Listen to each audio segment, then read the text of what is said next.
Here we have the AutoDS dashboard. Let's go over each of the features to see what each thing does. So the first thing we have up here is the dates which you can set your from and your to, into which you will be able to see your total profit, the total number of orders, your total revenue, and the total number of products which were uploaded during this time. The next thing you'll see is a nice graphical chart showing you the total revenue, the product cost, and the total profit which you made during this time that you set over here.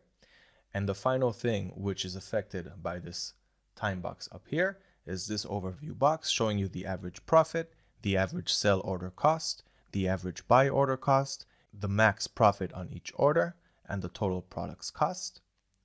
The next thing that you'll be able to see is your top selling tags, which can also be set from this timeline over here, your from and your to, which will show you the top selling tags which were sold during this time over here. We don't have any over here for this demo, but you can just use your imagination. And this box over here shows you your top 5 selling products during this timeline, which you can set your from and to over here. So when you have your top selling products and your top selling tags, you can use these two columns to see exactly which items are going well for you and upload more variants that are like them, more products that are similar to them in order to further multiply your success. The next feature that we have on AutoDS is the search field up here. So any word that we search for, AutoDS is going to look for it in the orders, products, in a drafts page, or anywhere else that it may be. So for example, if I search up the term mask, we already have 2 results. Both of them are in the drafts section. Both of these items have the word mask in them. That's why we see it in the search result here. So you have the search engine.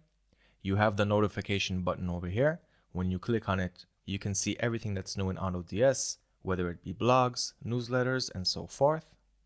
The next button next to that takes you to the help section of AutoDS. And the button next to that is your user settings. That sums up the AutoDS dashboard. Use it to get a full overview of what's going on with all of your e-commerce stores.